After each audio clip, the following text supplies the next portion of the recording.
Exeter and the FA Cup, we've already talked about your love of the competition, haven't we? So it's a great tie, isn't it? Two clubs with a realistic chance of going somewhere in the competition. Listen, you know the respect that we have for every opposition that we play, regardless of the competition or where people are in the league. We are in a half decent place. We could be in a better place, but we're not where we want to be. But we're in a place where it's better than where we've been.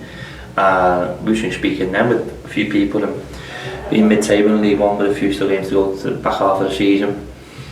It shouldn't be something that we maybe should frown at. We know we're not happy with it, but we're still not that far away, and we've got a lot of improvement to do. And that's. But the cup competition is a nice distraction for a short period of time, and we're looking forward to it. We appreciate, obviously, it's separate to the season tickets. Again, people spend their hard-earned money to come and watch us, and we always appreciate that. And we look forward to the challenge. It has no bearing at all on the league game because they're under different management anyway, aren't they? Gary's someone I've known for a long time, obviously winning this league at Wigan, did a wonderful job that year. And we know the year after I went and took one of their players off him and helped me. We were struggling the year after we took some of his players off him actually, and he did well for me. So he's someone that I respect. He's somebody that I know since he got in there, not just since he went in there, but the team that Exeter came up with were very, very good. Yeah. If you look at the game that we played down there, even though we were ecstatic because obviously we have to back some poor results at that particular time, it felt more like a relief than tremendous positivity.